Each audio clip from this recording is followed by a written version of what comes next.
Jeremy, we're going to start with you and ask you to tell us a little bit about why we're here today, why you wanted to put this panel together and have this discussion about representation in fiction, and how you went about choosing the panelists. Thank you, Stephanie, and thanks everybody for being here, both on the screen and everybody who's out there watching. We assume you're there. We're glad that you are, if you are. So it's weird to think about the formation of this panel because it happened in the before Corona period, which is hard for my mind to reach back and hold on to. But when Stephanie was talking about bookstores as more than just a place to buy books, I was reminded that that's kind of how this happened. You know, it's a place where you find new voices, but you also are able to talk to people.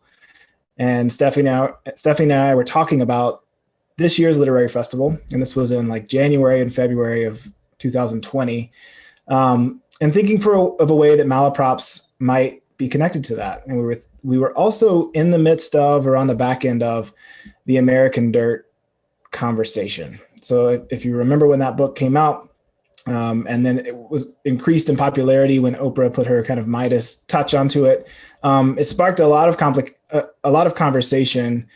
And at least from my perspective, it kind of played out on social media in a kind of black and white, maybe less than nuanced way. And so we were thinking about ways to make that conversation more complicated in 2021, and to move it beyond the American Dirt book, and to think, more broadly in terms of whose stories are being told and who is telling those stories, and what writers have kind of at their disposal when they're trying to create new worlds and new places.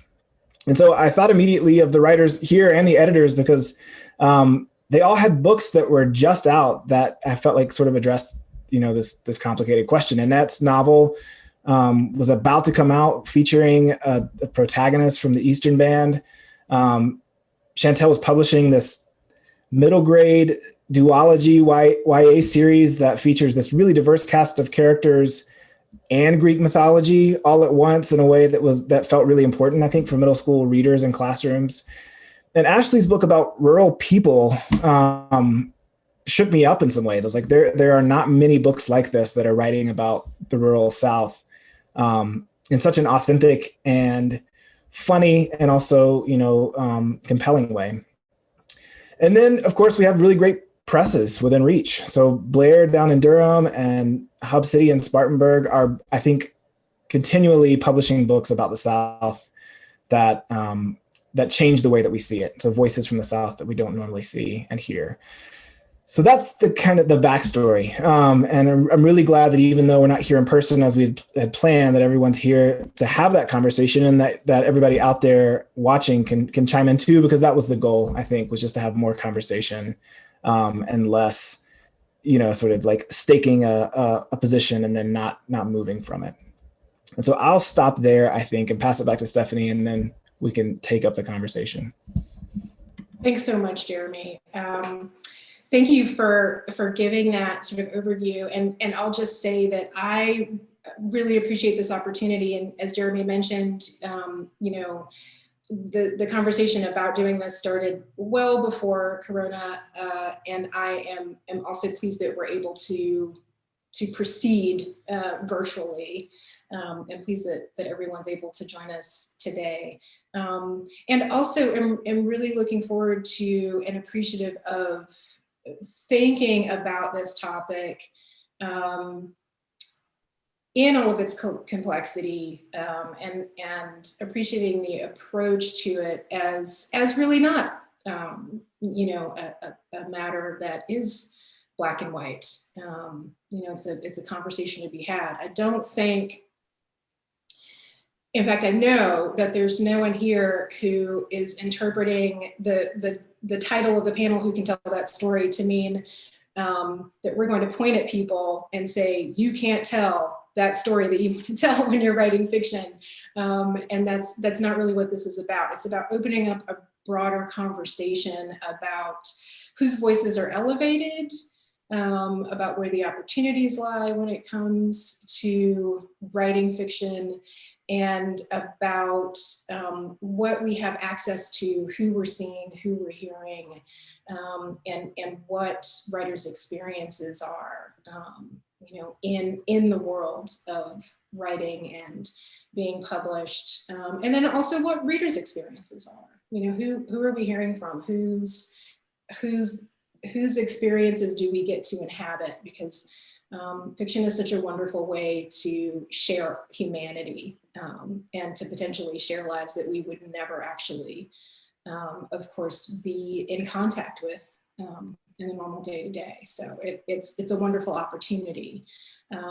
So thank you all so much for being here. Jeremy, thank you. I know you're gonna pop out. Before you do though, do you want to also say a little bit about the festival and really quickly, maybe what folks have to look forward to before it's over?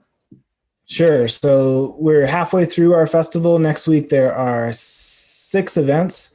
Chantel will be doing an event Tuesday night. Annette will be doing an event during the day on Tuesday. And you can get to most of those virtually just by going to litfestival.org. The end of the week will be capped off by a reading and conversation with the Haitian American writer Edwidge Dantika. So a full lineup, and it's free. You just need to get to our website and you can watch anything that's going on. Wonderful. Thank you, Jeremy.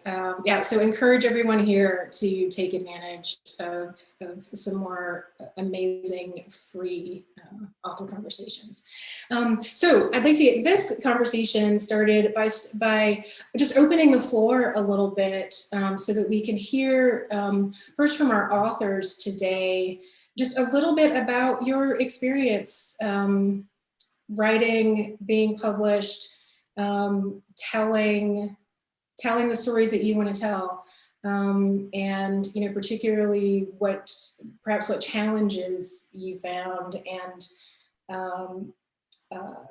in telling your story, and perhaps realizing that your voice was one that really needed to be out there that wasn't out there already. So let's start with Annette. Hi. I feel like I have to take a big sigh when I think about the journey to getting published. It does feel like a long process, but in retrospect, it wasn't terrible. I had, as you mentioned in my bio, I had written my first manuscript, Going to Water, and had a little bit of attention for that. And so I really pursued trying to find an agent, maybe a publisher for it. But, after years of that, and not finding the right fit, and having lots of conversations, specifically, I think more so with agents, that I found myself trying to explain who the Eastern Band of Cherokee were. It seemed like there was a lot of conversation, because, even though there are Native authors who are published, there's no other Eastern Band novelists published. And so, our culture and our communities are a little bit different than those that agents or editors would have had experience with. So a lot of that early process was kind of education and trying to explain how the voice is Native, but it's also Appalachian, but it's also Southern, and trying to get that right. And so I put the first project just away. I just couldn't look at it anymore, honestly, and started writing Even as We Breathe, mostly through a workshopping process.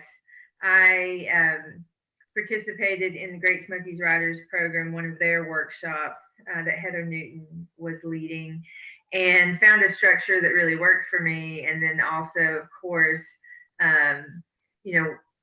that workshops provide that community of support that I think is really important. So did that and finished the novel. And then, to kind of make a long story short, I got involved with attending the Appalachian Writers Workshop in Hindman, Kentucky. In fact, it's people like Jeremy Jones, and other Western North Carolina authors who convinced me of the Appalachian Writers Workshop. We were at the Literary Festival, Western's Literary Festival, they just mentioned, a few years ago. And in between events, several of us had gone out to get a bite to eat. And they started talking about Hindman. Everybody refers to it as Hindman, but the Appalachian Writers Workshop, and how much fun they had, what the community was like, but also how important it was to their own careers. So I had never heard of it before, but applied and have been going to Hyman for the past few years. I workshopped Even as We Breathe, I guess the first part of it the first year, and then really had a pretty complete manuscript the second year that I went.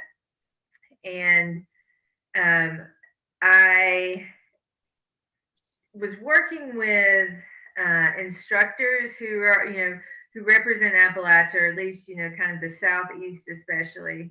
And when you're there, you start talking about people's work. And I had gotten to know Silas House while I was there as well.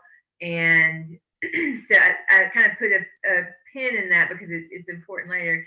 But as I was at dinner one night, Rebecca Gale Howe, who's a poet, and I think she's a goddess too, I'm pretty sure. But she came over to me and said, I've heard about your manuscript. Do you mind sending it to me? And I thought she was just being really nice because she's kind of, one of the big dogs at Hyman, and really respect her. But I said, sure, I'll send it to you. And she said, no, I'd like for you, can you email it to me tonight? And so I emailed her my manuscript. And this is at a point where I'm still talking to kind of agents, trying to find one who will represent me. But the one that I was really talking to wanted revisions before she would take me on. And I'd done one revision. I was kind of in the second one. So I got an email not too long after the workshop from Rebecca, because she was working with the imprint Fireside Industries that became part of UPK Press. So that's all a complicated story, but she, on behalf of the press, offered publication of the novel. But what was really kind of the most important thing to me, because then I had a decision to make, do I go with a university press, which is obviously a smaller press, or do I keep at it on the agent side, trying, to work with someone who might find a New York publisher, for example. The agent I was speaking to, I really respected her and her clientele list. But University Press of Kentucky did something really incredible. They brought on Silas House to be my editor. And so Silas already knew what I was trying to do. We had discussions about it. We understood how the stereotypes of Appalachia are so tough to overcome in the publishing world. He was familiar with, the community that I'm from. He'd written, about Cherokee people. We had that discussion a lot. So it really was, in the end, a no-brainer for me that I could go with a press that already understood who I was, where I was from, what I was trying to do, and place a really personal novel with people I trusted. So that's the long story short for me. Thank you, Annette. And I'll just note, you had mentioned talking to people who may have felt like they were familiar with stories from Native and Indigenous people, but not being familiar with the Eastern Band of Cherokee. Your novel is the first novel published by a member of the Eastern Band of the Yes, Cherokee. that's right. Yeah. So I want to move on to Chantel. And Chantel, you have published, of our panelists today, you've published the most books. And if there is maybe anything that's changed for you from, when you got started to, now, where you have another book on the way, where you have this duology that you're completing with your next book. I'd be interested to hear that, but also, again, just a little bit about your journey and what you might have encountered, particularly in conversations about representation in your fiction. Yeah, thanks, Stephanie. And I'm really grateful to Jeremy for putting this panel together. I think it's an important conversation. I also want to sort of just acknowledge, right, the fact that I'm a Latina, but I'm a white Latina, right? And so the experiences of Afro-Latinas, of Indigenous Latinas, of Black writers who aren't represented here, of Asian writers who aren't represented here, are going to be different from ours, right? And so sort of, again, sort of as the audience is listening, knowing that there is no homogenous experience of being a writer from the margins, trying to publish today, right? We're all coming at it with a different story. So I wanted to acknowledge that. I've been publishing since 2005. That's when my first book came out, Love and Ghost Letters. And it was my MFA thesis. So I was very much a young, like noob, as my kids like to say, writer, and sort of didn't know what I was getting into, And it was interesting to me when that book came out, what some of the reviews were like. So it's 2005. In terms of Cuban American writers, on the scene, we've got Cristina Garcia and Oscar Hijuelos, but not very many other people publishing, at least with sort of what were the big six publishers, at the time. And so some of the reviews were interesting because I remember one in particular that wondered why the book wasn't magical realism, basically chastising me for not having written magical realism, right? And there was a lot of things like that, because also we were coming out of, the era of Isabel Allende and Marquez and like sort of those big Latin American boom writers, which were Ana Sandra Cisneros, Laura Esquivel, right, who were doing sort of all the magic stuff in their books. And I didn't, and I purposely didn't do it because I felt like things were changing, right? I was writing in sort of opposite reaction to that. And it was interesting seeing that kind of clapback, on it. And I would say that with my first two adult novels, it was, I encountered that kind of attitude, right? That kind of pigeonholing a lot. I remember with my second book, A Falling Star, which Blair eventually published. But before that, when we tried to shop it with the bigger houses, one of the notes I got, and it was in letterhead, I have this letter. It was from a big publisher, which you would all recognize, who said, we already published X Latino writer, who wasn't Cuban, a different heritage altogether, and so we can't publish her. And it was like he ticked their box, right? And this was in 2012, right? So not that long ago. I can't quite imagine a letter like that on letterhead today, right? I think it would, bring down the publisher, but for a good reason. But at the time, that was just accepted, right? And my agent didn't bat an eye. My agent at the time didn't bat an eye at it. She was like, well, it is a really specific story. Meanwhile, it's the story of the Mariel boat lift, which brought 300,000 Cubans to Miami. It changed the city forever, And so it was just a little specific story, And that was like the note I was getting. And, thank goodness for Blair, I decided to submit the novel to their Doris Backwin Prize. And I remember to this day, I will always be grateful to Robin. She has such a special place in my heart, because I remember she called me. Like, I thought my career was over, right? Like, I thought, okay, well, I guess I'll never publish again. And she calls me, and I had my baby on my hip. She had a dirty diaper, like a bad diaper. And it was, hi, I'm Robin Miura calling from Carolina Urban Press, because that is what it was called back then. And offering publication, and my knees like went out from under me. You know what I mean? It was that kind of I felt that gratitude, right? That someone understood the story, and Robin got it. Like, she got it. Like, she understood that this wasn't a small little story, that it wasn't a too specific story, but that it was an American story. And she got it. So she'll always have my heart. Robin, I love you. But the books that followed, I thought the tide had started to change a little bit, and so the reception for them was different. And I think it has been sort of the most open-hearted reception has been for the middle grade books, because especially in children's literature, I feel like in many ways kid lit in the United States is the canary in the coal mine. Like, things happen in kid lit first, right? And if you really think about that American Dirt controversy, it was kid lit writers leading the charge, right? It was David Bowles and Miriam Gerba and all of these people who are very closely associated with children's literature, who were the first to sort of call that out. And so when we shopped Muse Squad, it was which features a Cuban American girl who discovers she's one of the 9 muses of classical mythology.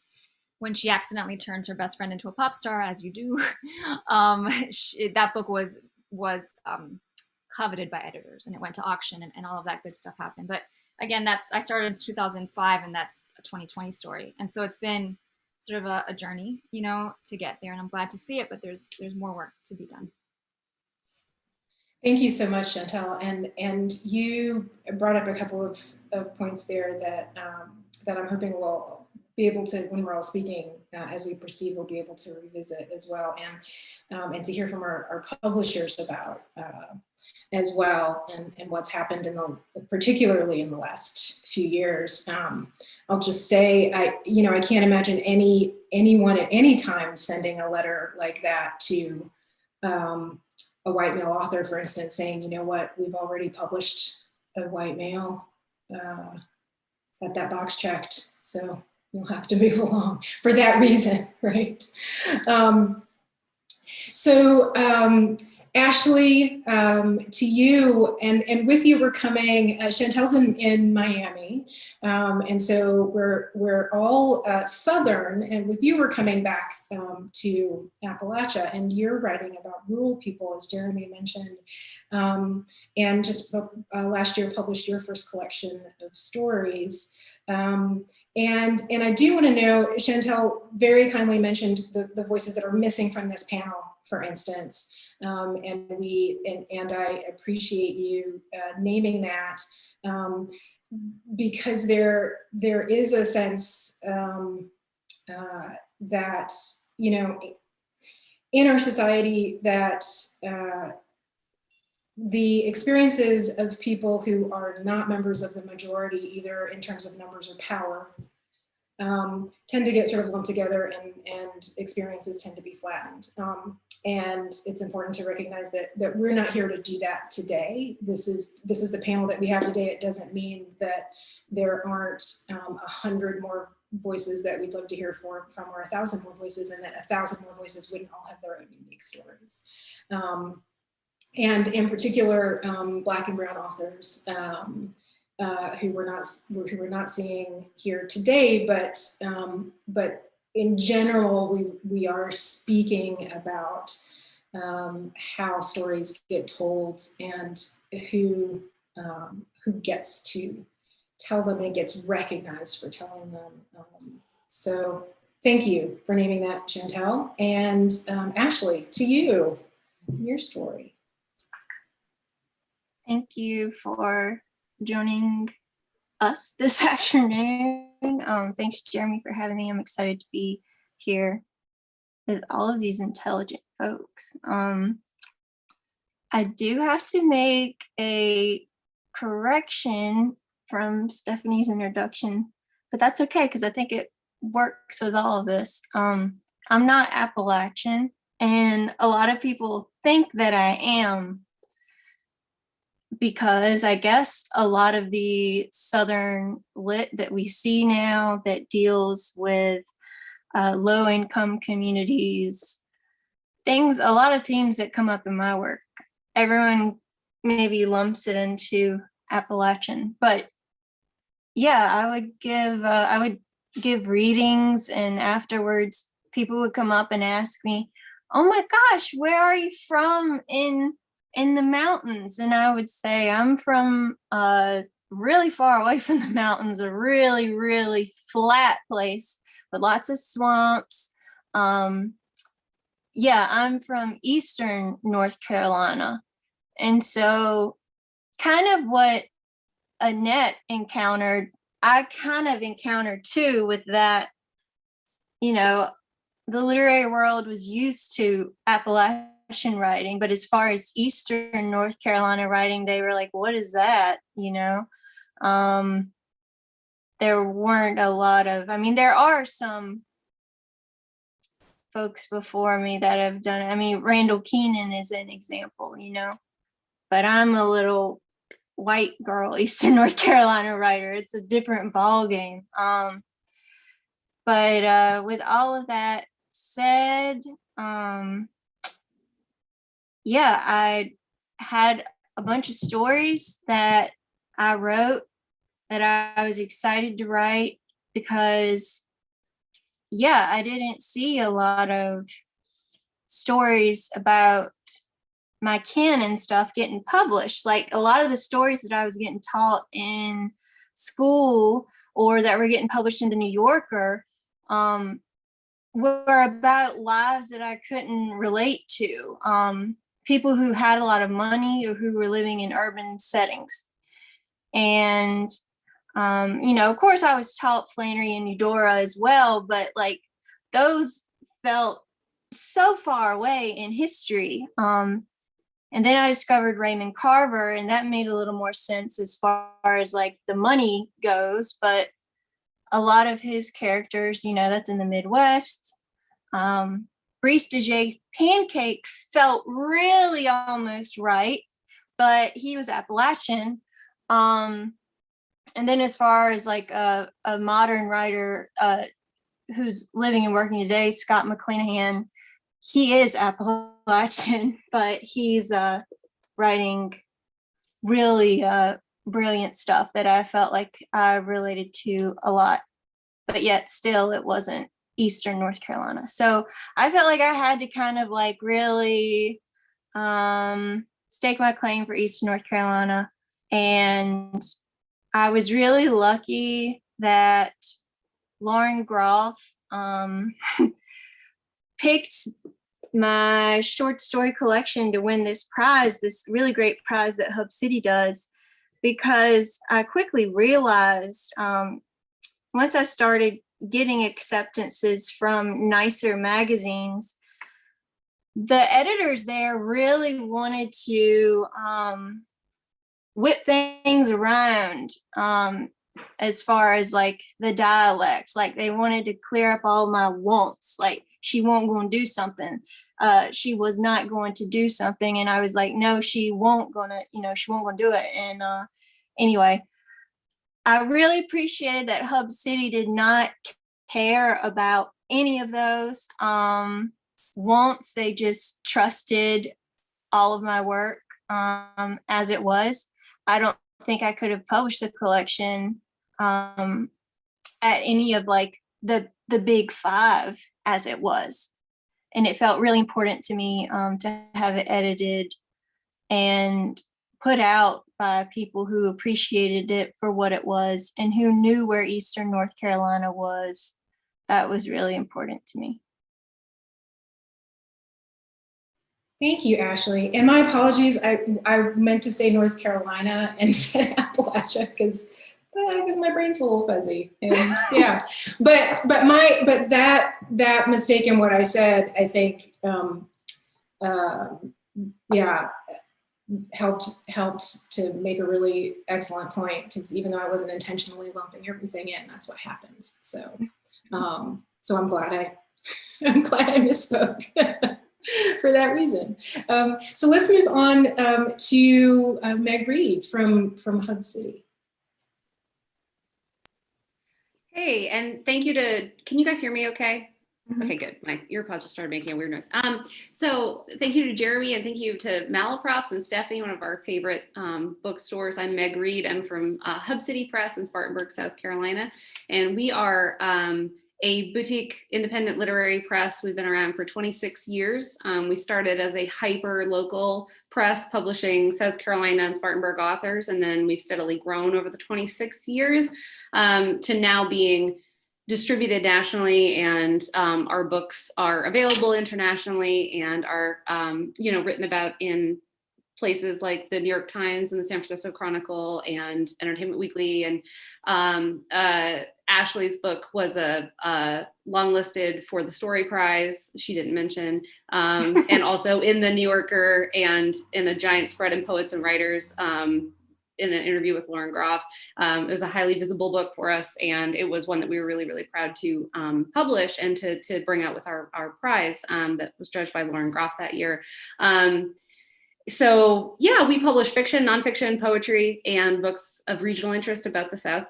We only publish books about the South, and so we say we're dedicated to championing new and unsung writers from the American South, and we define that much to people in Maryland's chagrin, from basically Virginia to Texas, which is a massive territory. And what I always tell people is that there's sort of people will say like, oh, do you find that kind of restraining in some way? And it's like, okay, well, you clearly haven't been to any of the places in this chunk of land, because the absolute like diversity of experiences and backgrounds and people in that chunk of the country is just so immense and so endless. And so you do get things like Ashleigh, where there's an opportunity to tell people about Eastern North Carolina and how it is different from other parts of the South, because there's these sort of micro areas that are just fascinating and interesting. So we have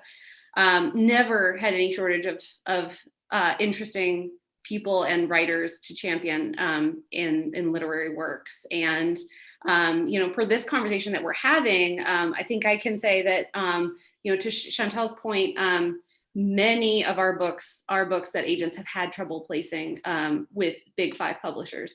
And that is a boon and a good thing to us. Agents come to us and they say, we're having trouble selling this. I'll use the example in 2017, we put out a book called Whiskey and Ribbons by Lisa Cross Smith.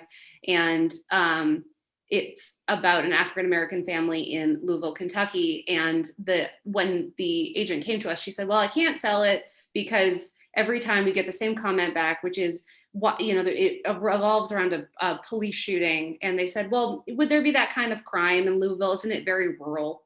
And so Lisa was like sitting there in a city of, I don't know Louisville's population, but I think it's like 500,000 or something more.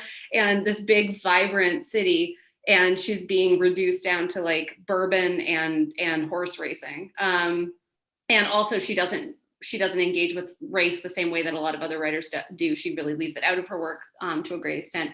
And they were like, well, that's not going to work for us, because then why would we take this if we can't make clear that you're a Black writer writing about Black people? And these were all things that were wildly interesting to us and were the kind of books. We love to publish books that really surprise people and offer a new perspective on a place they think they know, or a place that they think they know, or a people that they think they know, or whatever.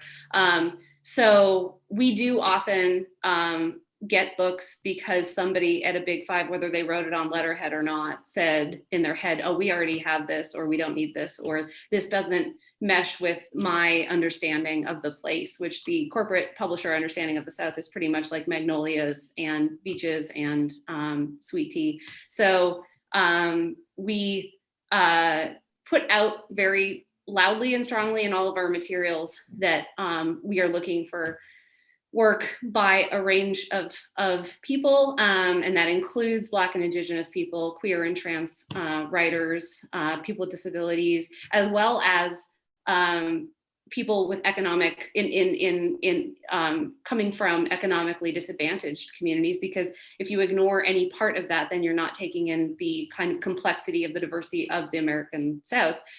So we don't, and that's what Ashleigh's book does so beautifully and so vibrantly. And what was pointed out in so many reviews was that it was a view of the rural South and a vibrancy and that people hadn't seen before. So that's what we love. We love books that do that and cause that kind of reaction in readers. Yeah, and I'm happy to answer any other things that come up in questions, but that's per what we do and related specifically to Ashleigh's book and sort of broadly too. So, and I love Blair and I love all the people on this panel. So it's just wonderful to be here with all of you wonderful, smart women this afternoon. Thank you, Meg. Again, last but absolutely not least, Robin from Blair. Yeah, tell us a little bit about you and Blair and your thoughts.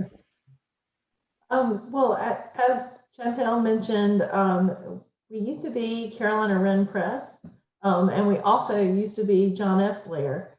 But for a while, John F. Blair distributed Carolina Wren Press, and when the principals of that company decided to retire, their backlist became available.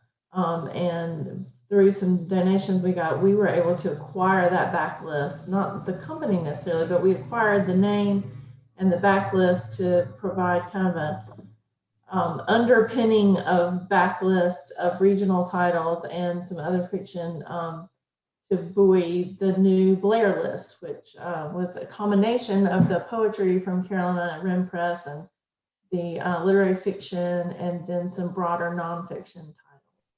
So we do national fiction. We do fiction from everywhere in the United States.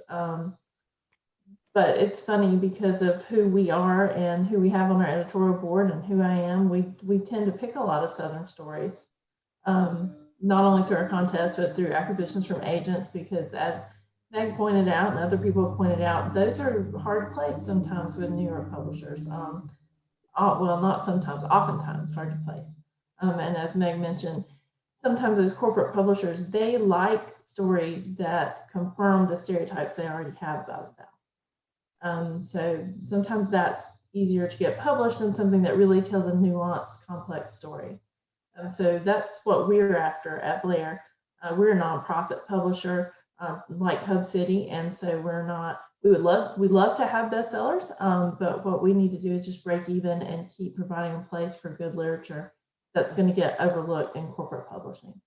So that's what we do. Our nonfiction does have a regional focus. It tends to be about the Southeast, unless it's about social justice or diversity issues, and then it could be about national topics. So that's some background on Blair. I really love Southern fiction in particular, but really any kind of fiction. I'm very interested in telling stories from people who are writing from the margins, people who have voices that have historically been underrepresented, because there's just not nearly enough of that. And I wanted to circle back to something Ashleigh said that really resonated with me. I'm from Eastern North Carolina too. And what you don't see is that story of rural or poor South, the eastern part, not the mountains. Now, it's hard enough to get mountains published. Like, let's acknowledge that. Even Appalachian stories are hard to publish, but that's what's been seen. And it's kind of funny because I'm rereading Fair and Tender Ladies by Lee Smith right now. And I literally said to my husband last night, it's like, this is really good. And I relate to so much of this. Appalachian culture is distinct, of course, but some of this stuff is poor rural South. And some of the ways these people are talking are the ways my mother's family talks. And they're all from the flatlands of Onslow County, North Carolina. So that I just had to say that because it really resonated with me. There's a part of the poor rural South that really is underrepresented, unless it's a stock character in the story about a coastal South or the story about a moneyed South. Mhm. Yeah. I hope that helps. You know, I see myself as a champion and a midwife of this kind of work, but not someone who gets to tell the story. I'm going to kind of, you know, chime in when I have something to add, but I want other people to tell their story, which is what I want to do in my professional life too. Thank you for that, Robin. And I think that's one of the reasons why I know Jeremy wanted to have, you know, Robin and Meg here, is because that is part of what we're talking about when we talk about who gets to tell that story. Because of course it's not just who gets to tell the story, it's whose story gets out there and gets to be read, right? So it's because anyone can write whatever story they would like to write, and we of course would never discourage someone from writing the story that they feel they need to write, but I think the one of the largest pieces of the need to have this kind of discussion is around who gets published, who gets seen, who gets heard, and who gets promoted. And I think that was a large part of the discussion. You know, we've referenced American Dirt, and I feel like you know, a big part of the issue there wasn't. I mean, it was partly about the story itself, but less so about that than about what happened around that book, and the sort of power behind it, the marketing behind it, and the way it was presented as a sort of definitive story of immigration, and telling a particular story, and in a way that made us have to stop and think, what other stories are we not hearing because of all of the energy being focused over here. I would just like to invite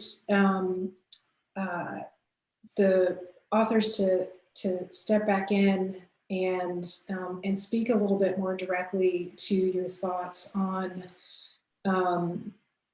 what it really means when we talk about representation in fiction, and what you still, Chantel, I want to go actually first to you, because you mentioned when you were finished speaking about the fact that there was still work to do. And I wonder if you could just speak to that a little bit more, and then we'll go back to Ashleigh and Annette. Yeah, thanks. I feel like it's a problem that I think requires a lot of nuanced thought, right? Oftentimes, reactions, the hot take is really popular, especially in social media, and I'm always careful about that, because I feel like you can ruin your life in a minute with a tweet. But I think what's important to remember in terms of representation is that some of the flourishing that we're seeing of underrepresented voices is a very new thing. And there's a danger that publishing will see it as a trend and not take it on as a legacy. And that's something I'm afraid about, and other writers of color have mentioned, and so when something tragic happens, with one particular group, suddenly sales exploded. I'm sure you've seen it in Malaprop as well, right? Like shortly after, George Floyd was murdered, right? All of these people were sort of buying, Black authored books. And then it tapers off and it goes away. And so I think there's a danger there. And what I would love to see is that those kind of purchases and that kind of publishing sort of push for those books to be a permanent thing and not a market-driven or events-driven thing, which I think is very painful for writers to see how that's playing out. I think the other problem too with representation is a problem with publishing, and it's a problem with New York City. And the reason I say this is because if you want to get into publishing in New York City, you probably have to get an internship. And if you want to get an internship in New York City, that means you're not getting paid. And if you're not getting paid to live in Manhattan, who are you? Because I know that I, as a young person in my 20s, growing up in Hialeah, which is the most Cuban city outside of Cuba, with a working class family, could never have moved to New York without some kind of salary to support me, right? So what you're seeing is a publishing industry that's largely well off, people who, are well off, who are largely white, and who are doing their best, right? So it's not to say that, well, because they're white and well off, they're malicious editors. This is not the case. These are English majors who love books and want to bring books into the world, But I think there is something about when a book crosses your desk and it resonates with you because it reminds you of yourself, right? And I think we've all had that experience. For me, when I read Dreaming in Cuban, which is Cristina Garcia's first novel, and I was in college, before I read that book, I had not read any Latinx writers, none. And I grew up in Miami, and I never read one. And my fiction in college was about my stepdad's family. My mom remarried when I was 14, and he's from upstate New York, and he's white, and he is like Irish American, right? And I thought, well, that's literature, right? Like the way he grew up is literature, and the way I grew up is not literature. And that's what I was writing. And then I discovered her book, and there was writing in Spanish, and the characters reminded me of my grandmother and all of this. And I realized that what was happening is I was seeing those characters in 3 dimensions, and that I had not read in 3 dimensions before then, if that makes sense, right? They were living on a page in a way that I'd never encountered before. And it paved the way for me to read Julia Alvarez and Sandra Cisneros and on, right? People I did not even know existed. And this book was like the dam opened for me. And so when we think about publishing and we think about editors having books come across their desk when they themselves are sort of largely white and upper middle class or upper class readers, when something connects with them, it's likely to be something from they're seeing in 3 dimensions, right? And then it's hard to connect with something outside of your culture. And so I think there's a lot of learning that has to happen. I think the practice of internships in New York as pathways into publishing has to change. It's an expensive, it's just not accessible for people. All of that. So it's a whole system, you know, that has to change for us to see sort of real progress, you know, on that front. And I know this is all a little off topic, which is who gets to tell the story or whatever, you know, but it's also who is allowed to be published, right? And who is intriguing to those people in that acquisitions table, right? Like who gets the money. And so books like American Dirt get the money because, as Robin said earlier, they confirm certain exciting biases, you know, or exciting stereotypes people have because they don't know enough about a particular culture. You know, and I would say that, you know, an antidote to American Dirt would be Jenny Torres Sanchez's We Are Not From Here, which is about 3 undocumented children from Central America writing the La Bestia, right, that train. And it was my favorite book of last year. I think about it all the time. And it's YA technically, but I think adults would love this book. So that would be my recommendation that would be my antidote to that book, right? That's an authentic voice. I'll stop there. I'd love to chime in really quickly if I can. Yeah. Just agree with all that and, you know, say that so much has to be done to combat that kind of bias. And even though we're not in New York, you know, we only have one paid intern per semester, but we prioritize students of color or students from diverse backgrounds for that paid internship, and we make sure they're getting money. They can't live on what we pay them, but these are the same kids who are in college and have to work 1 or 2 jobs. Sometimes our interns, their paid internship with us is their second job, and we're working around their retail schedule or their campus job or something like that. I think that's very important, and I would love to see a whole lot more of that in New York. I mean, what Chantel said is absolutely correct. A lot of the people breaking into publishing are moneyed people from, you know, very moneyed backgrounds, because that's who can afford to go and live in New York and do that unpaid internship to get their foot in the door, or even to do that job that is literally paying $20,000 or $30,000 a year, but in Manhattan. They're getting help from somebody else. They're not living on their salary. And I think that is a really important point. And to what Chantel was saying as well. And it's not that, I don't want to necessarily speak for everyone, but I'll speak for myself. It's not that I would assume any malice or, you know, purposeful sort of lack of foresight on the part of the folks who are working in publishing. It's just like so much in our reality, in our society, in our country is about the systems that are in place and the foundations of those systems and the way they're working at this point, right? So, you know, there's a white supremacy underpins sort of the whole thing. And so it doesn't require, right? The systems are in place. It doesn't require that anybody goes into this, you know, making a decision to further marginalized voices. It's just, you know, the way people were placed, how it works, how you get in, what the people around those tables end up looking like, what their experiences are, and the folks, more importantly, who are not around those tables and the experiences that then don't respond the same way to those other voices. And so now you do have this this recognition, you know, from a real pretty intense groundswell most recently around people really clamoring to hear more from people who have not been heard from, understanding the need for that.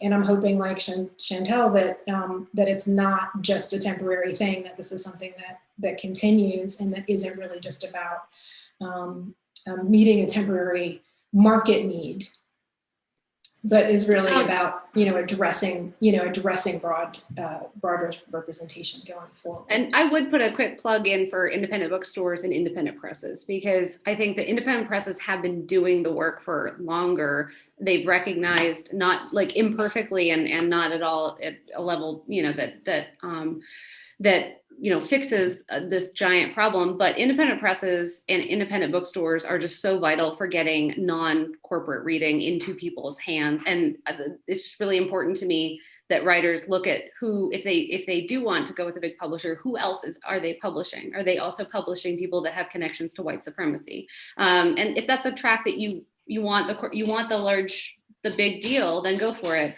But there's an importance for independent publishers starting people, especially early career writers, giving writers a shot and starting a lot of careers, because that's just something independent presses have always done. And I think that we couldn't do it without the work that independent bookshops do, because independent bookshops are the shops that say, you may not have heard of this because it doesn't have $1 million marketing budget, but like, can I put it in your hands? It's really, really good. And Malaprops is responsible for partially for all the books that we publish doing so well. And so I just wanted to add that that's so important to me to always, there is sort of an antidote to all that corporate stuff is independent publishers and independent bookstores and independent reading. Mm-hmm. Thank you for that, Meg. I agree. Yeah. And I think the important thing, and as you say, there are authors who, the independent presses are there to publish authors who might not get published by the larger publishers. And those authors then may move on. They may get picked up by a larger publisher and then get the marketing dollars. And if we can get to the point where those publishers will just, be a little more open to those authors in the first place. I think part of the issue is there's only so much bandwidth that readers even have as well. And so we Malaprops, independent booksellers, we are in the position to put things in people's hands that they wouldn't normally pick up because they don't have big advertising campaigns. And I just look forward to the day, not where we don't have to do that, because we'll always do that, but where you do see some more consistency in again, this recognition of hearing folks' voices and not just hearing one side of the story. And I think the larger problem is not just that we're hearing one side of the story, but that we're hearing stories told by people who are telling those stories from a stereotypical position, telling stories from a position of not really understanding those stories, right? Which is the big challenge. I actually want to, while I'm saying that, I actually want to go ahead and ask a question that Jeremy may have posted from the Lit Fest. Which is that Eudora Welty said that writers should write about what you don't know. Write what you don't know, about what you know. Thank you. Write what you don't know about what you know. Do y'all think this approach fits how you work and what stories you're telling? And so I'd like to ask that question of the writers on our panel. And then also I feel like it relates to this larger question of what stories people are telling and why we do end up with stories that reinvest in stereotypes and shallow explorations of people rather than being stories that really speak to experience in the real world. And so, Ashleigh, would you like to start with that? And then Annette, and then we'll come back around to Chantel. Sure. So, yeah, what Eudora says makes total sense to me. Whenever I write anything, I'm trying to figure something out. I'm trying to understand something better. For example, growing up, one of my daddy's coworkers was an alcoholic, and I never understood why. And I grew up around him my whole life. I knew him, was at his house all the time. And so when I turned to fiction, I just tried to explore the reasons why. So I think you can only write about the things that you know really well. There's this quote that I love. Well, subjects you know really well. Subjects you know really well to discover things that you don't know. But anyway, there's this quote that I love, and it's in this book, Ode to Billy Joe, this little 33 and a half book written by Tara Murtha. But she says, I think it works for writers and also editors. Basically, it talks about closeness. The closer an observer is to the community most affected by an event, the more nuanced and accurate the portrayal.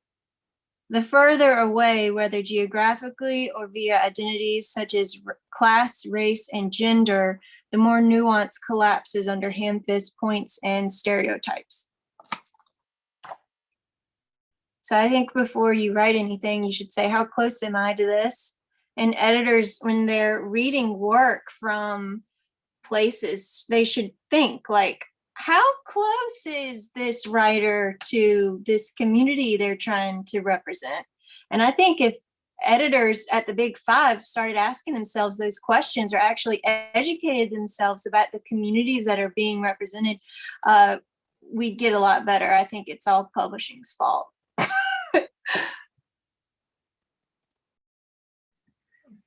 I'm just thinking to myself, it's my job to be on good terms with all sorts of publishers. So hopefully, but you're not wrong. It's and again, because I want to be clear about, because I do work with and we love small presses. But we also work with with all the publishers, and this is not to do any particular sort of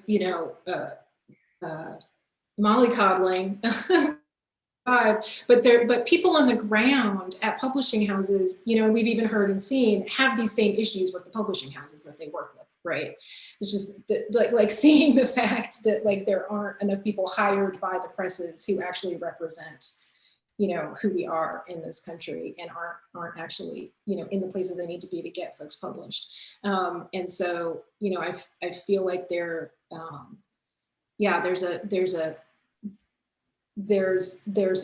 a frustration there, that we all share in terms of what needs to change around publishing. And the independent presses, as Meg so rightly said, have been working against those trends for a really long time, and I think should serve as an example as well. And so, but it's an industry problem. I mentioned white supremacy before. I again want to make sure that I'm being understood. I'm not talking about white supremacists in publishing. I'm talking about the underpinning of white supremacy in our culture, which is just, it's like the air we breathe and the water we swim in. It's and that's not about any one person or anything. It's just because it's there, right? It's been there since the beginning, and it's hard to fight. You have to actually fight it. I don't want to say it's actually hard to fight. You have to engage in that fight. Yeah. And Robin, you had something, and then Annette, I do want to get to you. I'm sorry. Real quickly, I would say that it is changing in New York, and I'm watching some staffing shakeups. And just like Chantel said, I hope that is not a trend or a quick fix or what we do to counteract the press releases and the news stories. I hope this is an actual change. Yeah, absolutely. Yeah, and it certainly can be, right? So I think we, keep the pressure and the encouragement on as well, right? For that to be something that continues, because that's part of what it takes. For sure. Small presses too. I'm on the hot seat right now. Okay? What's that? Oh, small presses too. I'm on the hot seat myself. I know what our leadership looks like, and we need to work toward different ourselves. Thank you for that. And that's I'll put booksellers in the hot seat too. It's all of us, right? We all need to look at real efforts at what's commonly referred to as diversity and inclusion, right? Everybody at every point, every stage of the game, needs to be serious about this as opposed to just paying lip service to it or thinking in marketing terms, right? Like wherever we are. And that's a really important thing. Yeah. And thank you for acknowledging that. But that's what it takes, right? You have to start with, you can't fix a problem until you recognize that there's a problem. And I think where I feel like where we've been for so long has been, just avoiding that there's a problem. Okay. Annette, so back to Eudora and writing what you don't know about what you know, at least as a jumping off point. Yeah, thank you. And I appreciate the comments from everybody, and I agree 100%. And I also say this is what I didn't mention earlier. I have had the pleasure of working with Robin, and this is one of the reasons why I appreciate Robin, because periodically she'll come to me and kind of push me into that mode of writing what I don't know about what I do know. I know I got that quote wrong, but because I think that's really important, and really that's where my novel came from. I knew nothing about the Grove Park Inn in 1942, and in fact, not a lot of people did. There's not a lot of records there, but knowing my own community and having experience with Asheville as well, I think it was not only a fun process to take what I do know and place it in the context of mystery, really. But it also helps to refine and what's the word I'm trying to really to express what a community is really about when you take it out of a context that you're comfortable with. And so that was, an enjoyable process for me, but I think it also helped me to share about my community in a way that other people could, one, kind of connect with and understand, but also see what makes our community or my culture different and unique.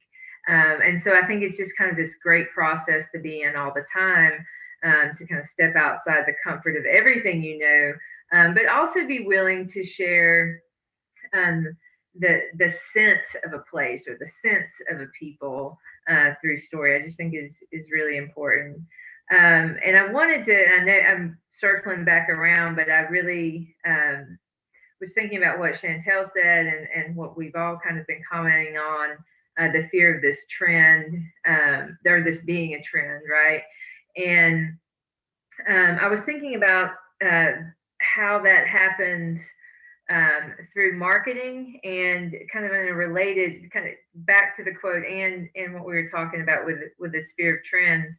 It made me think about how oftentimes marketing for marginalized voices revolves around that margin, right? So, I'll just use myself for example. Not that if someone I wasn't as comfortable with as my publisher marketed me solely as a Native voice, and that's where I live, it really detracts from how literature from my culture contributes to the more complex nature of American literature, right? It puts that as the exception as opposed to embedding it as part of the literary fabric of the country. So, for example, and I'm sure these other writers have lots of stories, but I get a lot of emails, like off my website or whatever, asking about my race specifically, asking about that I, all of a sudden, the expert on everything that has ever been Cherokee, right? And I'm supposed to answer, these questions. And I got a written interview the other day. Robin may have seen this on Twitter because I referenced it, but it really struck me how often this happens. But I got an email that said something to the effect of, "Are you, what was it? Are you half Cherokee, and which half?" And I was like, "Good gravy. That has nothing to do with my book at all, right?" And then also, of course, my reply was, I don't, tend to dissect myself in that way. So, but it's really interesting how marketing can kind of play into that. And I think we have to be careful that while it is interesting and it is important to note where our cultural background is, and to bring that to light, I think it's very dangerous if it becomes the margin, as opposed to, let's really dig into, is this book well written or not? Is the story well developed or not? How strong is the voice? So I can kind of tell who I want to talk to longer if they're asking questions about the writing as opposed to my personal history. Well, and Meg mentioned earlier,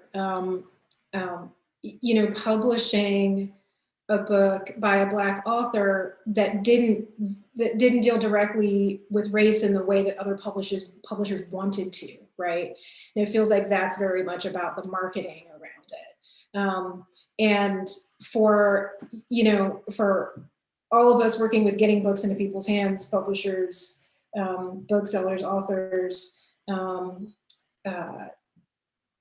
we don't have time to get into MFA programs or workshopping as deeply either. But at all of these stages, the point where, you don't, you're a Native author or a Black author or a Latinx author or a queer author, and being decided that largely defines you and your work and how the work is presented to the world, as opposed to that being part of who you are, perhaps an important part of who you are, but not the thing around which everything else revolves, as far as your work is concerned. And that may seem a little, folks may come at this from a perspective which makes that seem sort of counterintuitive, right? Because we're talking about wanting to hear more stories that we don't hear, and then also saying, but please don't pigeonhole authors by those stories. That's part of the nuance, right? It's not a zero sum. Because I think that's a latitude that, for instance, and we're not, and Jeremy's, here he knows, we're not picking on white men, but just for example, I think that's a latitude that white men are allowed, right? To tell stories, but not have the story define that all they can write about, and that that is the experiences of white men, because of course we see that that's not what happens, right? So thank you for that, Annette, because I think that's a really, that feels like a really important point too, right? It's not, you're that, but not all that. And Chantel, when we spoke before we got together today, you made a point that I think is important to make, and I'll let you make it again, about own voices, which and hashtag own voices in particular, and about how I think it is useful and important, but ways in which it might not serve some voices very well in terms of marketing. Would you mind reiterating that point? Yeah, and this was a conversation we all had before we gathered today, just to get to know one another. And I pointed out that own voices, it's a great hashtag, and it's been very helpful. And it was developed by writers in order to put that conversation about representation front and center. And it was adopted eventually by publishers, and so you'll see it in the publishing announcements, right? Own voices author, blah, blah, blah, right? And it's been used for my work as well. but it has sort of in recent moments become a little bit problematic with regards to gender and sexuality, and writers who may not be ready to talk about those things, right? Or to, we're not out of the closet, essentially, and being asked to identify, right, to out themselves in order for their books to be read as authentic, right? And we all know gender and sexuality is a fluid spectrum. And so even, and for some people, it may even be very hard to pin themselves down, that way. And so it's own voices ultimately can't be, a band-aid, that fixes everything. And again, I keep coming to that word nuance. And here's another example of where, in terms of that specific kind of identity, right, that it you can't be asking people to out themselves, And I think too, in terms of documentation, right, asking people about whether they're undocumented or not, right? And I've seen that as well, people telling stories of the undocumented and asking about their own immigration status, and I don't think that's appropriate either, And this comes back to the question of the panel: who's allowed to write what? It all gets so murky, doesn't it? And I actually there's an essay that I adore by Alexander Chee, and it's Unlearn Everything You've Learned, and in it he details 3 different ways that 3 questions you might ask yourself if you find that you want to write a story that's outside of your own experience. And I thought I'm going to put it in the chat, and maybe Patricia can share it with others, but there's the link. But I thought it was a very helpful thing. And then there's one question he actually asks twice, and that question is, why do you want to tell this story? Right? And I think that's really important. It doesn't mean that a person can't write outside of their culture and do it well. But it's hard to do, because that initial question of Eudora Welty's, write what you don't know about what you don't know, about what you know. There are many ways in which, when you are writing outside of your culture, you can never know it entirely, right? You can never really know it fully. So you have to be very careful about what angles you're taking, right? Or what your approach is, especially if the character you're writing is a voiced character, a main character, the one who is telling the story. And people can get into some really dicey situations that way. So yeah, I love that essay. I would recommend it to anyone who is thinking about writing outside of their experience, and really take it to heart. And I feel also that, as storytellers, you have a million stories to tell. So that question, why that one? Is that story better told by someone else who knows what they don't know, right? And can investigate those things, and you won't run out of stories, right? There's other stories that you can tell. So yeah, I think that's maybe important to note. I think it is. Thank you for that, Chantel. And that's, yeah, we can just repeat the word nuance a few times just so it sinks in, because it's, that's also really important. And that's, I mean, when we look at fiction and why we read fiction, I mean, that's a big part of what we're talking about. Like, why you sit down and spend, when you pick up a novel, you're going to be spending, usually several hours of your life with these pages. And part of the appeal of that is that it's not an all or nothing kind of scenario. It's that we're looking at humanity, we're looking at complexity, at nuance, at spaces where there aren't ready answers. Right? Those are the kinds of books that we want to dig into. So why should the way we get books out into the world be any less complex? And Stephanie, I would add to that this is a really good lesson for writers, sort of listening about sort of sticking up for themselves and their writing in all situations. I just had a conversation with one of our new authors about this yesterday, in terms of, to Annette's point, no matter if it's an agent or a person in a workshop or a publisher, whoever it is you're dealing with that's interacting with your work, you always have the right to shape how your work is being presented.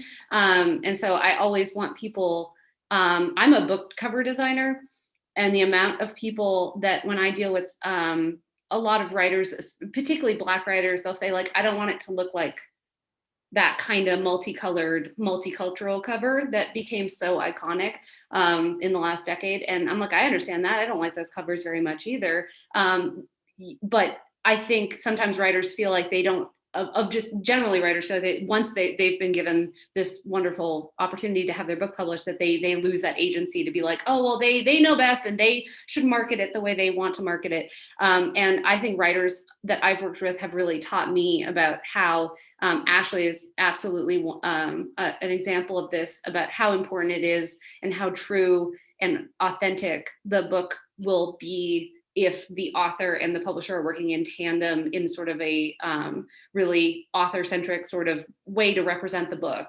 So like what, Ashleigh's book, Ashleigh had so many kind of facets of her personality and life and background that she wanted to be sort of present in all of the marketing and all of the packaging of the book to represent the book the best.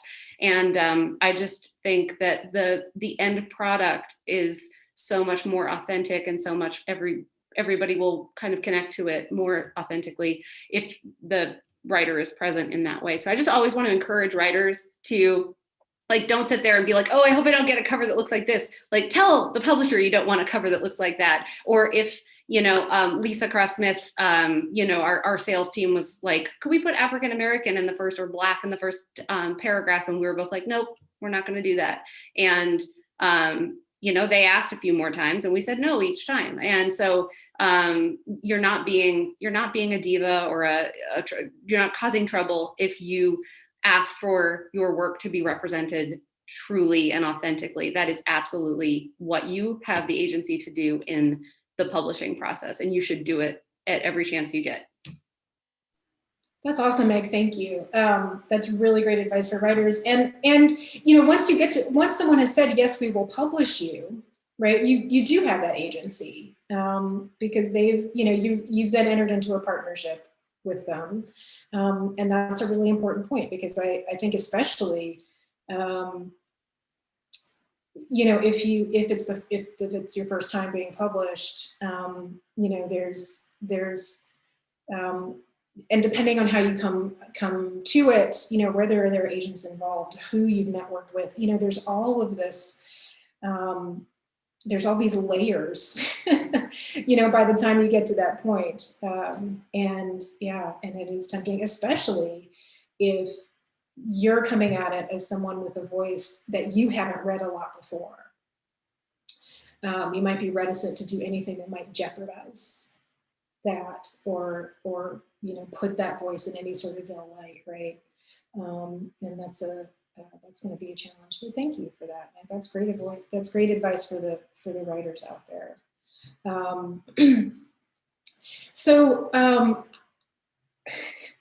It's almost 3:30 already, and I feel like it's gone really quickly. I hope other folks have felt that way too. I'm so appreciative of everything that everyone shared today. And I would actually love to spend a lot more time just listening to y'all.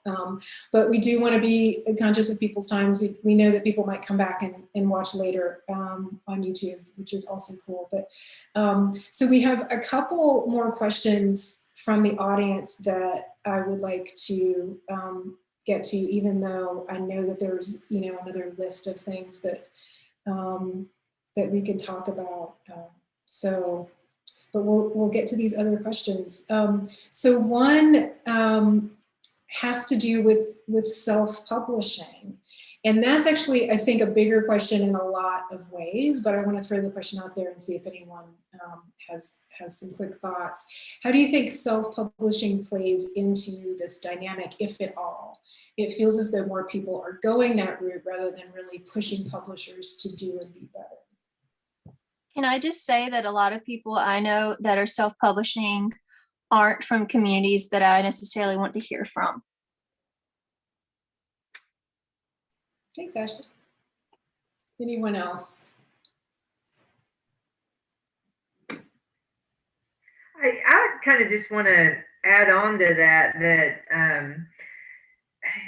know that there are pros and cons, and I'm not an expert at all in the publishing field, but the conversations that I've had with writers who are self-publishing, they do just, and I'm just talking about the experiences I've had, they do raise red flags for me, in that there isn't someone maybe questioning, are they really authentically representing the communities or cultures that they're writing about. I've had a couple of experiences.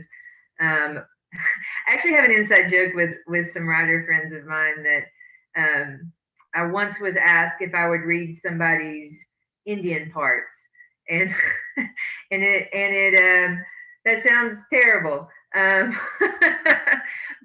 I get that kind of a lot from people who are in that self-publishing realm, that that they kind of they aren't careful about the subjects that they're working with, and they know one Native person, so they ask the one Native person to read their Native character, for example. And I don't know if this is exactly what Ashleigh was getting to, but it's just been my experience that self-publishing can actually exacerbate some of those stereotypes. And then, of course, that's not always the case, but I do hesitate sometimes. I think I'm sorry, go ahead, Ashleigh. I was just gonna say, I agree with what Annette says. And like another thing that immediately pops up into my head is that it takes, like, depending on what type of self-publishing you're gonna do, if you want to actually print books and give them to people and have them for sale, that takes an amount of money and that takes an amount of privilege. So that's already, putting you way far away from the communities we need to hear from. Yeah, thank you for that, Ashleigh. We were sort of on the same wavelength there, and I'm sorry I jumped in before you did, because there are a couple things there. Again, complexity and nuance when it comes to self-publishing. One of the things is privilege, where depending on what kind of self-publishing you're talking about, we don't have time to get into all of the permutations on that theme. Often it is just about whether or not you can afford to make it happen. And again, the complexity comes in with, we've been talking quite a bit about, some problems in publishing, but publishing and publishers also do some really amazing things like edit and provide, feedback and perspective, and the publishing process, when it works well, often produces something that's not only that's been put through some paces that make it a better work. And that can be challenging for authors, but I've also, mostly when I talk to authors, the relationship with editors in this process is one that they're really grateful for. I don't want to put words in anyone's mouth, but there's something about that relationship in particular that is often missing in self-publishing. And one of the things, again, that's missing is like really, having that sort of place in the process where you're looking at what that voice really sounds like and whether it's authentic. And again, there's a lot of nuance in sort of even applying the word authentic. So just, just bear with the fact that we recognize that. Yes, Chantel. Yeah, I just wanted to jump in too and say that for anyone who is considering self-publishing, and then there are ways of doing it, through Amazon, whatever, where you don't put any more money forward because they do direct, like they do printing on demand or whatever. But I would say that for anyone who's sort of deciding, I'm going to take this on myself, part of what publishers do, especially these days, is they have a budget to hire sensitivity readers. And what folks, for example, who have asked Annette can you please read these parts for me? Like, that's paid work. So if that shouldn't, like if someone's a dear friend and they're willing to do it for you and, and you trust their vision and whatever, that's one thing. But for the most part, if you're taking this on yourself, there are places where you can go and talk to sensitivity readers, discuss your project with them, and then be ready to cough up the money. And if you are getting published traditionally, your publisher should have a budget for that as well. And so you can ask for, sometimes your editor will ask, as you said, sort of the good work editors do, is say, well, we want to get a sensitivity reader for this issue and this scene and this whatever. And if you as a writer are unsure of anything, you can ask your publisher to foot that bill and they'll find someone for you. as well. So that's a good example of where it is great to have a publisher, right? Because there are more and more on top of these things, and they want to do a good job.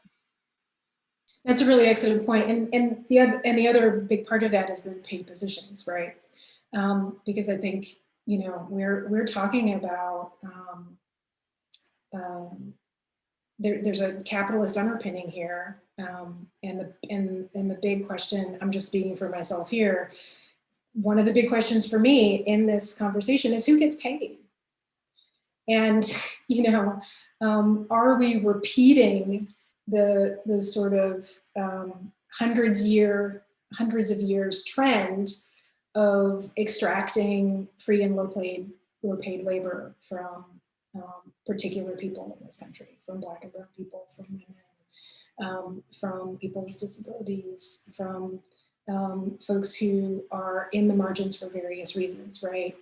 And so something that again came up in our pre-conversation was this idea that you decide to someone might decide to write a book, want to write a character outside of their own experience, and again, not assigning any malice to that, but then go to the one person of color they know, go to someone they know who fits that description and be like, oh, I can just talk to you and write this character, and it'll all be good. First, assuming that that person can speak for everybody in that who shares that identity, and second, assuming that that's work that person should do for you for free, and that I'll just use the word we here as a Black woman, that we're here for you to answer your questions about all of us collectively, right? And that may be something that some of us might choose to do at various points, but the assumption that that's what we're here for is something that we need to get away from. Like Annette said, like, you know, that seems like a really weird personal question to talk about.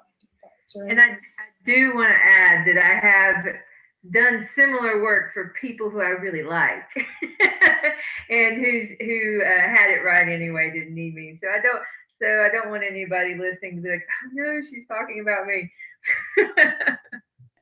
No, there's no like, yeah, we're not, there's no personal offense meant in anything.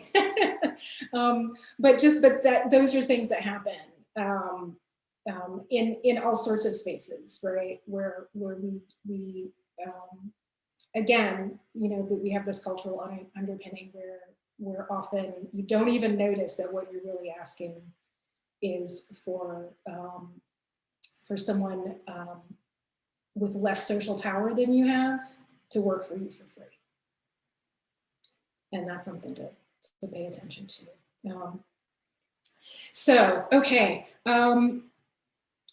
I would like to go ahead and wrap up, acknowledging that we actually still have one more question, but it's 3:34. And I know that there are folks who are not going to be able to stick with us or have had to drop out already. And so I just want to put it to the panel, whether or not you would like to address this final question and take a few more minutes, or if you want to call it a day. I just want to find out how y'all feel about it.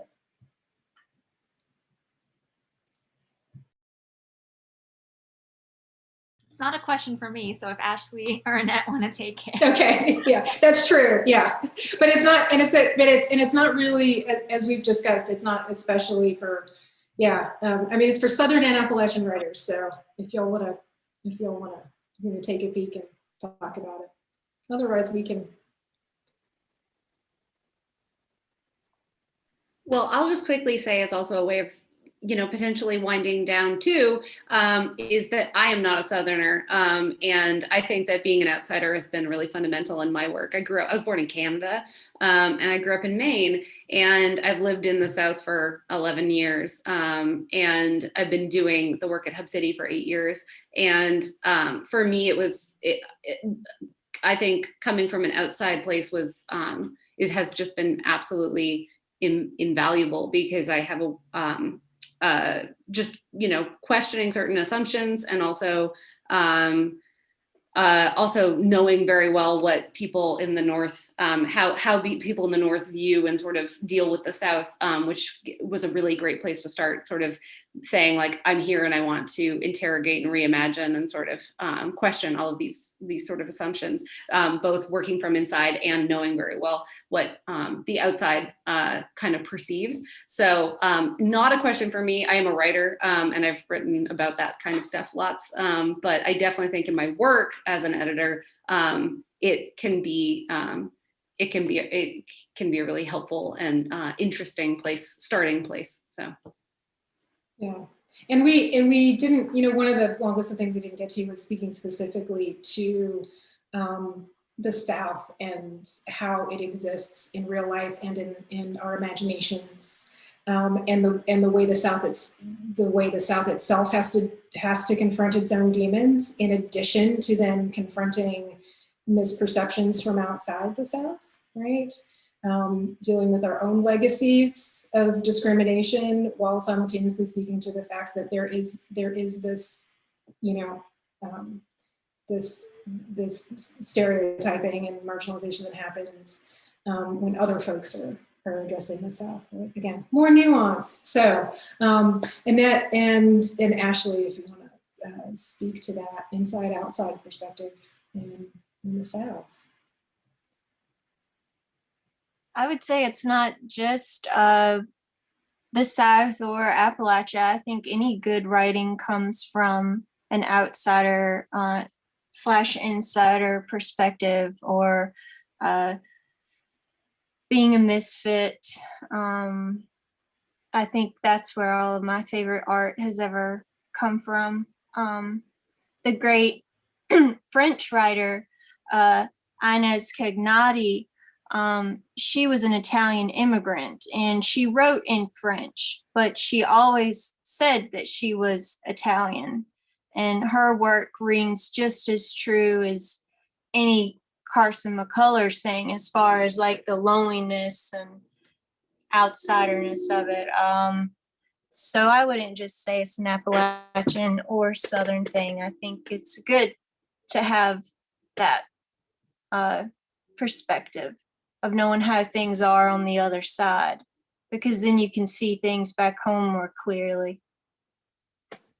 Yeah, and I would just add that, it also helps you connect with readers too. Just kind of what Meg was saying about knowing what the perception is and being able to speak to that and address that, even with your insider perspective. So to carry both, I think, is really important.